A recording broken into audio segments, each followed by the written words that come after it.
നമസ്കാരം. ഗോൾഡിൽ ഇൻവെസ്റ്റ് ചെയ്യാവുന്ന മറ്റൊരു മാർഗ്ഗമാണ് ഗോൾഡ് ETF അഥവാ എക്സ്ചേഞ്ച് ട്രേഡഡ് ഫണ്ട്. അതുപോലെ തന്നെ ഗോൾഡ് മ്യൂച്വൽ ഫണ്ടുകളും. ഇത് രണ്ടും തന്നെ സ്റ്റോക്ക് മാർക്കറ്റ് റിലേറ്റഡ് ആയതുകൊണ്ട് ഞാൻ ഇതിൽ ഉപയോഗിക്കുന്ന പല ടേംസുകളും നിങ്ങൾക്ക് ഇപ്പോൾ മനസ്സിലാവാൻ ചിലപ്പോൾ കുറച്ച് ബുദ്ധിമുട്ടുണ്ടായേക്കാം. എന്നാലും നമ്മൾ ഇനി ദൈവം അനുഗ്രഹിക്കുകയാണെങ്കിൽ മുന്നോട്ടുള്ള ഭാഗങ്ങളിൽ സ്റ്റോക്ക് മാർക്കറ്റിനെ കുറിച്ച് വിശദമായി തന്നെ സംസാരിക്കുന്നതാണ്. അപ്പം നിങ്ങൾക്ക് ഇതിൽ പറയുന്ന കാര്യങ്ങളെക്കുറിച്ചെല്ലാം തന്നെ കൂടുതൽ വ്യക്തത ലഭിക്കും. ആദ്യം തന്നെ ഒരു ഡിസ്ക്ലൈമർ നിങ്ങളേക്ക് പറയട്ടെ. ഞാനൊരു സാമ്പത്തിക വിദഗ്ധനോ അല്ലെങ്കിൽ സാമ്പത്തിക വിഷയങ്ങളിൽ ഉപദേശം നൽകാൻ ലൈസൻസ് ഉള്ള ആളോ അല്ല. എനിക്കറിയാവുന്ന ചില കാര്യങ്ങൾ മറ്റുള്ളവർക്ക് പറഞ്ഞു കൊടുക്കാനുള്ള ഒരു സാമൂഹിക ഉത്തരവാദിത്വം മാത്രമാണ് ഞാൻ ഇവിടെ നിർവഹിക്കുന്നത്. അത് കൂടുതൽ ആളുകൾക്ക് ഉപകരിക്കട്ടെ എന്നുള്ളതിലേക്കാണ് ഈ പ്ലാറ്റ്ഫോമും ഞാനിവിടെ ഉപയോഗിച്ചിട്ടുള്ളത്. അതുകൊണ്ട് തന്നെ നിങ്ങൾ ഓരോരുത്തരും നിങ്ങളുടേതായ നിലയ്ക്ക് ഞാൻ ഇതിൽ പറയുന്ന കാര്യങ്ങളെക്കുറിച്ച് വിശദമായ പഠനങ്ങൾ നടത്തണം. അതിനനുസരിച്ച് വേണം നിങ്ങളുടെ ഓരോ തീരുമാനങ്ങൾ എടുക്കാൻ. നിങ്ങൾ എടുക്കുന്ന തീരുമാനങ്ങളിൽ എനിക്ക് യാതൊരു ഉത്തരവാദിത്വം ഉണ്ടായിരിക്കുന്നതല്ല. ഗോൾഡ് ETF ഞാൻ മുമ്പ് സൂചിപ്പിച്ച പോലെ സ്റ്റോക്ക് മാർക്കറ്റ് അവേഴ്സിന്റെ ഉള്ളിൽ മേടിക്കുകയും വിൽക്കുകയും ചെയ്യാവുന്നതാണ്. നമ്മൾ മുമ്പ് ഡിജിറ്റൽ ഗോൾഡിനെ കുറിച്ച് പറഞ്ഞു ഡിജിറ്റൽ ഗോൾഡ് ഓപ്പറേറ്റ് ചെയ്യുന്നത് വ്യക്തമായ ഒരു റെഗുലേറ്റഡ് ഫ്രെയിംവർക്കിന്റെ ഉള്ളിലല്ല എന്നും അതിന് മാക്സിമം മേടിക്കാൻ പറ്റുന്നതിന് ഒരു ലിമിറ്റ് ഉണ്ട് എന്നും പിന്നെ 5 വർഷത്തിൽ കൂടുതൽ നമുക്കത് മെയിൻറ്റെയിൻ ചെയ്യാൻ പറ്റില്ല എന്നും. എന്നാൽ ഇത്തരം പ്രശ്നങ്ങൾക്കെല്ലാം തന്നെ ഒരു പരിഹാരമാണ് ഗോൾഡ് ETF. ഗോൾഡ് ETF നമ്മൾ സ്റ്റോക്ക് മാർക്കറ്റ് മുഖേനയാണ് വാങ്ങുകയും വിൽക്കുകയും ചെയ്യുന്നത്. സ്റ്റോക്ക് മാർക്കറ്റിലെ എല്ലാ ആക്ടിവിറ്റീസും തന്നെ സെബിയുടെ securities and exchange board of ഇന്ത്യയുടെ വളരെ സ്ട്രിക്റ്റ് ആയ റെഗുലേഷനിലാണ് നടക്കുന്നത്. പിന്നെ ഗോൾഡ് ETF വഴി നമുക്ക് എത്ര വേണമെങ്കിലും അതിന്റെ യൂണിറ്റുകൾ മേടിക്കാവുന്നേ ഉള്ളൂ. പിന്നെ നമുക്ക് എത്ര കാലം വേണം എന്നുണ്ടെങ്കിലും ശരി അത് മെയിൻറ്റെയിൻ ചെയ്യാനും കഴിയുന്നതാണ്. ഗോൾഡ് ETF മേടിക്കണം എന്നുണ്ടെങ്കിൽ നമുക്കൊരു ഡിമാറ്റ് അക്കൗണ്ട് വേണം. നമുക്കറിയാലോ, മുമ്പെല്ലാം സ്റ്റോക്ക് മാർക്കറ്റിൽ നിന്ന് ഷെയർ മേടിച്ചിട്ടുണ്ടെങ്കിൽ നമുക്കൊരു ഷെയർ സർട്ടിഫിക്കറ്റ് കിട്ടുമായിരുന്നു. എന്നാൽ ഇപ്പോഴെല്ലാം തന്നെ ഡിജിറ്റൽ ആയതുകൊണ്ട് സ്റ്റോക്ക് മാർക്കറ്റ് നമ്മൾ മേടിക്കുന്ന ഷെയറുകൾക്ക് ഒരു പേപ്പർ സർട്ടിഫിക്കറ്റ് ഇഷ്യൂ ചെയ്യുന്നില്ല. അതിനു പകരം നമ്മൾ ട്രാൻസാക്ഷൻസ് എല്ലാം തന്നെ ഒരു ഡിമാറ്റ് അക്കൗണ്ടിലാണ് കീപ്പ് ചെയ്തിട്ടുള്ളത്. ഈ ഡിമാറ്റ് അക്കൗണ്ട് സ്റ്റോക്ക് മാർക്കറ്റിൽ രജിസ്റ്റർ ചെയ്തിട്ടുള്ള ഒരു സ്റ്റോക്ക് ബ്രോക്കേഴ്സ് മുഖേന നമ്മൾ ഓപ്പൺ ചെയ്യുക.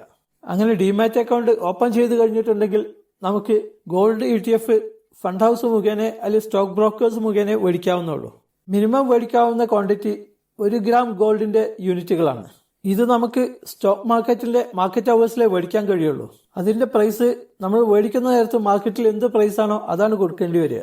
അതിന്റെ കൂടെ ചെറിയൊരു പെർസെന്റേജ് ഫണ്ട് ഹൗസും ചാർജ് ചെയ്യും. അത് മിക്ക ഫണ്ട് ഹൗസും ചാർജ് ചെയ്യുന്നത് 0.5% അതിലും കുറവാണ്.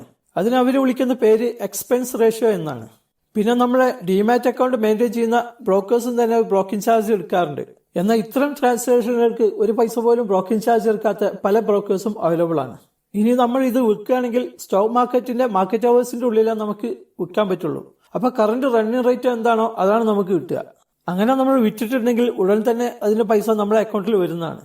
അതിൽ നിന്നും നമ്മളെ ക്യാപിറ്റൽ ഗെയിൻ, അതായത് നമുക്ക് കിട്ടുന്ന ലാഭത്തിൽ നിന്ന് അത് 36 മാസത്തിന്റെ ഉള്ളിലാണ് വിൽക്കുന്നതെങ്കിൽ ഷോർട്ട് ടേം ക്യാപിറ്റൽ ഗെയിൻ്റെ ടാക്സും 36 മാസം കഴിഞ്ഞിട്ടാണ് വിൽക്കുന്നതെങ്കിൽ ലോങ് ടേം ക്യാപിറ്റൽ ഗെയിൻ്റെ ടാക്സും അപ്ലിക്കബിൾ ആണ്. ഇത്തരം ഫണ്ടുകളുടെ ഒരു പ്രശ്നം, ഇതിന്റെ പെർഫോമൻസ് പൂർണ്ണമായും ഗോൾഡിന്റെ മാർക്കറ്റ് പ്രൈസിനെ ഡിപ്പെൻഡ് ചെയ്താണ് ഇരിക്കുന്നത്. നമ്മൾ വിൽക്കുന്ന സമയത്ത് ഗോൾഡിന്റെ പ്രൈസ് വാങ്ങിയ സമയത്ത് പ്രൈസിലും കുറവാണെന്നുണ്ടെങ്കിൽ തീർച്ചയായും തന്നെ നമുക്ക് നഷ്ടം പറ്റുന്നതാണ്. ഗോൾഡിന്റെ പ്രൈസിനെ കാര്യമായി സ്വാധീനിക്കുന്നത് നമ്മൾ മുമ്പ് സൂചിപ്പിച്ച പോലെ മറ്റ് അസറ്റ് ക്ലാസുകളുടെ പെർഫോമൻസ് ആണ്.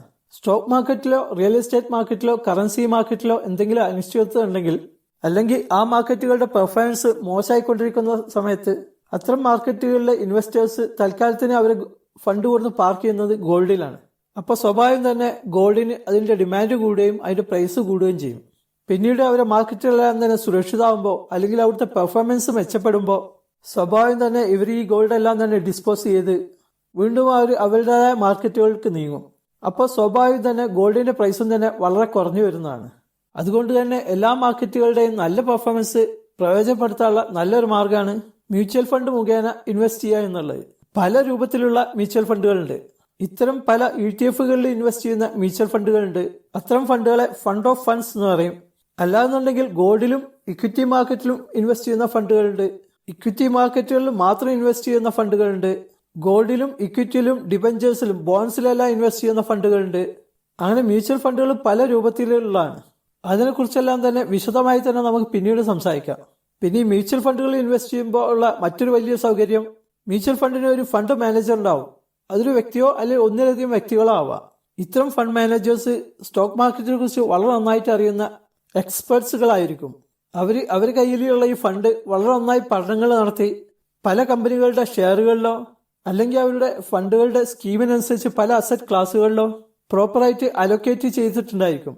അങ്ങനെ അവർ വളരെ ആക്റ്റീവായി തന്നെ അവരുടെ ഫണ്ടിലുള്ള ഓരോ കമ്പനികളെ കുറിച്ചും അല്ലെങ്കിൽ ഓരോ അസറ്റ് ക്ലാസിന്റെ പെർഫോമൻസിനെ കുറിച്ചും വളരെ സൂക്ഷ്മമായി തന്നെ നിരീക്ഷിച്ചു കൊണ്ടിരിക്കുന്നുണ്ടാവും. അങ്ങനെ ഓരോ കമ്പനിയുടെയും അല്ലെങ്കിൽ ഓരോ അസറ്റ് ക്ലാസിന്റെയും പെർഫോമൻസിനനുസരിച്ച് അതിൽ ഇൻവെസ്റ്റ് ചെയ്തുള്ള ഫണ്ടുകളുടെ അലൊക്കേഷനിലും തന്നെ ഇവർ വേണ്ട മാറ്റങ്ങൾ വരുത്തിക്കൊണ്ടിരിക്കും. ഇത്തരം ഫണ്ട് മാനേജേഴ്സിന്റെ വളരെ ആക്റ്റീവായിട്ടുള്ള ഇൻവോൾവ്മെന്റ് ഉണ്ടായത് കാരണത്താൽ തന്നെ എപ്പോഴും തന്നെ ഗോൾഡ് ETF-ലും ഒരല്പം കൂടുതലായിരിക്കും മ്യൂച്വൽ ഫണ്ടുകൾക്കുള്ള എക്സ്പെൻസ് റേഷ്യോ.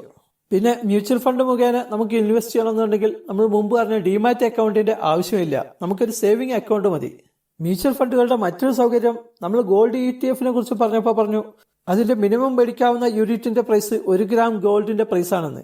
എന്നാൽ മ്യൂച്വൽ ഫണ്ടുകളുടെ ഒരു യൂണിറ്റിന്റെ പ്രൈസ് അതിന് NAV എന്ന് പറയും, നെറ്റ് അസറ്റ് വാല്യൂ. അത് വളരെ ചെറിയ എമൗണ്ടിന് പോലും ലഭിക്കുന്നതാണ്. മറ്റൊരു വലിയൊരു സൗകര്യം മ്യൂച്വൽ ഫണ്ടുകൾക്കുള്ളത്, മ്യൂച്വൽ ഫണ്ടുകളിൽ നമുക്ക് SIP ചെയ്യാൻ പറ്റും. SIP എന്ന് പറഞ്ഞിട്ടുണ്ടെങ്കിൽ സിസ്റ്റമാറ്റിക് ഇൻവെസ്റ്റ്മെന്റ് പ്ലാൻ. അത് നമ്മൾ കൊടുക്കുന്ന ഇൻസ്ട്രക്ഷൻ അനുസരിച്ച് മാസത്തിലൊരിക്കലോ അല്ലെങ്കിൽ ക്വാർട്ടറിലൊരിക്കലോ നമ്മളുടെ സൗകര്യത്തിനനുസരിച്ച് ചെറിയ എമൗണ്ടുള്ള യൂണിറ്റുകൾ പീരിയോഡിക്കലായിട്ട് മേടിക്കാം എന്നുള്ളതാണ്. അതിനുള്ള എമൗണ്ട് ഓട്ടോമാറ്റിക്കായിട്ട് നമ്മൾ കൊടുക്കുന്ന ഇൻസ്ട്രക്ഷൻ അനുസരിച്ച് നമ്മുടെ അക്കൗണ്ടിൽ നിന്ന് ഡയറക്റ്റായി പോയിക്കൊണ്ടിരിക്കും. ഇനി ഇത്തരം മ്യൂച്വൽ ഫണ്ടുകളിൽ നിന്നും ഒരു വർഷത്തിനുള്ളിൽ നമ്മൾ വിഡ്രോ ചെയ്ത് പോരുകയാണെങ്കിൽ എക്സിറ്റ് ലോഡ് എന്ന് പറഞ്ഞ് ചെറിയൊരു എമൗണ്ട് അവർ നമ്മളെ ചാർജ് ചെയ്യുന്നതാണ്. അത് ഓരോ മ്യൂച്വൽ ഫണ്ടിലും വ്യത്യസ്തമായിരിക്കും. മ്യൂച്വൽ ഫണ്ടുകളെ കുറിച്ചുള്ള മറ്റു കാര്യങ്ങൾ നമ്മൾ സ്റ്റോക്ക് മാർക്കറ്റിനെ കുറിച്ച് ചർച്ച ചെയ്യുമ്പോൾ വിശദമായി തന്നെ ചർച്ച ചെയ്യാം. ഇനി ഗോൾഡിൽ നിക്ഷേപിക്കാവുന്ന മറ്റൊരു മാർഗമാണ് സോവറിൻ ഗോൾഡ് ബോണ്ട്.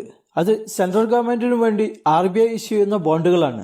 പേര് സൂചിപ്പിക്കുമ്പോൾ തന്നെ നമ്മൾ സോവറിൻ ഗോൾഡ് ബോണ്ട് മേടിക്കുമ്പോൾ നമുക്ക് ഗോൾഡ് ഫിസിക്കലായി കിട്ടില്ല, പകരം ബോണ്ടുകളെ കിട്ടുള്ളൂ.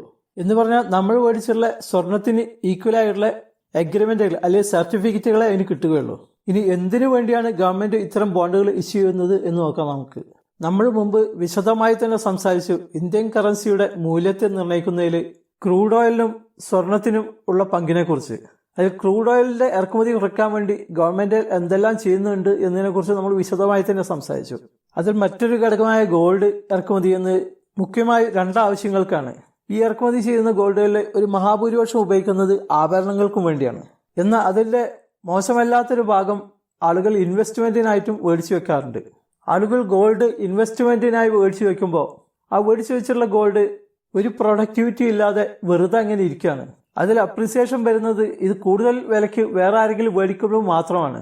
അല്ലാതെ എടുത്തു വെച്ച ഗോൾഡിന് ഒരു വളർച്ചയും വരുന്നില്ല. എന്ന് മാത്രമല്ല ആ ഗോൾഡ് അങ്ങനെ അൺപ്രൊഡക്റ്റീവ് ആയിട്ട് ഇരിക്കുമ്പോൾ ആ വ്യക്തിക്കോ അല്ലെങ്കിൽ സമൂഹത്തിനോ അതുകൊണ്ട് ഒരു ഉപകാരമില്ല. അതുകൊണ്ടാണ് government sovereign gold bond introduce ചെയ്തിട്ടുള്ളത്. എന്ന് പറഞ്ഞാൽ സ്വർണത്തിന് പകരമായിട്ട് ആളുകൾക്ക് ഇത്തരം ബോണ്ടുകൾ മേടിക്കാവുന്നുള്ളൂ. ഈ ബോണ്ടുകൾ ഗവൺമെന്റ് സാമൂഹ്യ ക്ഷേമ പ്രവർത്തനങ്ങൾക്ക് വേണ്ടി ഉപയോഗിക്കാൻ പറ്റും. അതിലൂടെ 2 കാര്യങ്ങൾക്കാണ് പരിഹാരം കാണുന്നത്. ഒന്ന്, ആളുകൾ ഫിസിക്കലായിട്ട് ഗോൾഡ് മേടിക്കുന്നത് കുറയുന്ന കാരണത്താൽ ഇറക്കുമതിയും കുറക്കാൻ കഴിയും. രണ്ടാമതൊന്ന്, ഈ അൺപ്രൊഡക്റ്റീവ് ആയിരിക്കുന്ന സ്വർണത്തിന് പകരം ഈ ക്യാഷ് ഗവൺമെന്റിന് സാമൂഹ്യ ക്ഷേമ പ്രവർത്തനങ്ങൾക്ക് വേണ്ടി ഉപയോഗിക്കാനും കഴിയും. സോവറിൻ ഗോൾഡ് ബോണ്ട് നമുക്ക് പോസ്റ്റ് ഓഫീസുകൾ വഴിയോ ബാങ്കുകൾ വഴിയോ അല്ലെങ്കിൽ സ്റ്റോക്ക് ബ്രോക്കേഴ്സ് വഴിയോ ഓൺലൈനായിട്ടോ അങ്ങനെ പല മാർഗത്തിൽ കൂടി നമുക്ക് മേടിക്കാൻ കഴിയുന്നതാണ്. സോവറിൻ ഗോൾഡ് ബോണ്ടുകൾക്ക് എപ്പോഴും തന്നെ മാർക്കറ്റ് റേറ്റിലും ചെറിയൊരു വിലക്കുറവുണ്ടായിരിക്കും. പിന്നെ ബോണ്ടുകൾ എപ്പോഴും തന്നെ മേടിക്കുമ്പോൾ ചുരുങ്ങിയത് 1 ഗ്രാമോ അല്ലെങ്കിൽ അതിന്റെ മൾട്ടിപ്ലൈ ഉള്ള ഗ്രാമുകളാണ് മേടിക്കാൻ കഴിയുക. ഇത് തന്നെ നമ്മൾ ഓൺലൈനിലായിട്ട് മേടിക്കാന്നുണ്ടെങ്കിൽ 1 ഗ്രാമിൽ 50 രൂപ വെച്ച് വീണ്ടും നമുക്ക് കുറവ് കിട്ടുന്നതാണ്. അങ്ങനെ മാക്സിമം ഒരു വ്യക്തിക്ക് 4 കിലോ വരെ മേടിക്കാം. അതൊരു ട്രസ്റ്റ് ഒക്കെ ആണെന്നുണ്ടെങ്കിൽ 20 കിലോ വരെ മേടിക്കാവുന്നുള്ളൂ. സോവറിൻ ഗോൾഡ് ബോണ്ട് മേടിക്കുമ്പോൾ അതിന് GST കൊടുക്കേണ്ടതില്ല. ഇങ്ങനെ മേടിക്കുന്ന ബോണ്ടുകൾക്ക് വർഷത്തിൽ 2% വെച്ച് നമ്മൾ കൊടുത്തുള്ള കാശിന് ഗവൺമെന്റ് നമുക്ക് ഇൻട്രസ്റ്റ് തരുന്നതാണ്. അത് ഓരോ 6 മാസം കൂടുമ്പോഴും 1.25% വെച്ച് നമുക്ക് ഇൻട്രസ്റ്റ് നമ്മുടെ അക്കൗണ്ടിൽ വന്നുകൊണ്ടിരിക്കും. ഇങ്ങനെ കിട്ടുന്ന ഇൻട്രസ്റ്റിന് തീർച്ചയായും തന്നെ നമ്മൾ ടാക്സ് കൊടുക്കേണ്ടായി വരും. പിന്നെ ഇത്തരം ഫണ്ടുകൾക്ക് ഒരു 8 വർഷത്തെ ലോക്കിംഗ് പീരീഡ് ഉണ്ട്. അതിന് 8 വർഷത്തെ ലോക്കിംഗ് പീരീഡ് കഴിഞ്ഞ് ഇത്തരം ബോണ്ടുകൾ നമ്മൾ എൻഗേജ് ചെയ്യുമ്പോൾ നമുക്ക് കിട്ടുന്ന ക്യാപിറ്റൽ ഗെയിനും തന്നെ നമ്മൾ ടാക്സ് കൊടുക്കേണ്ടതില്ല. ഈ 8 വർഷത്തെ ലോക്കിംഗ് പീരീഡ് ഉണ്ടെങ്കിലും ശരി, നമുക്ക് 5 വർഷം കഴിഞ്ഞാലും നമുക്ക് എൻഗേജ് ചെയ്യാൻ പറ്റുന്നതാണ്. പക്ഷെ അപ്പോൾ നമുക്ക് കിട്ടുന്ന ക്യാപിറ്റൽ ഗെയിന് നമ്മൾ ടാക്സ് കൊടുക്കേണ്ടായി വരും. ഇത്തരം ബോണ്ടുകൾ നമുക്ക് ബാങ്കിൽ പണയം വെച്ചിട്ട് ലോൺ എടുക്കാനും കഴിയുന്നതാണ്. നമ്മൾ വിദേശികളെ സംബന്ധിച്ച് ഏറ്റവും വലിയൊരു പ്രശ്നമുള്ളത് നമുക്ക് സോവറിൻ ഗോൾഡ് ബോണ്ട് മേടിക്കാൻ കഴിയില്ല എന്നുള്ളതാണ്. സോവറിൻ ഗോൾഡ് ബോണ്ട് ഇന്ത്യയിൽ സ്ഥിരതാമസമായുള്ള ആളുകൾക്ക് മാത്രമേ മേടിക്കാൻ കഴിയുള്ളൂ. ഇത്രയും പറഞ്ഞതിൽ നിന്ന് നമുക്ക് എന്താണ് ഗോൾഡ് ETF എന്നും സോവറിൻ ഗോൾഡ് ബോണ്ട് എന്താണെന്നും അതിന്റെ ഗുണങ്ങൾ എന്ത്, ദോഷങ്ങൾ എന്ത് എന്നെല്ലാം തന്നെ നമുക്ക് വിശദമായി തന്നെ മനസ്സിലാക്കാൻ കഴിഞ്ഞു. ഇനിയുള്ള ഭാഗങ്ങൾ മറ്റു വിഷയങ്ങളെക്കുറിച്ച് നമുക്ക് സംസാരിക്കാവുന്നതാണ്. ഇത്രയും ശ്രമിച്ചതിന് നന്ദി, നമസ്കാരം.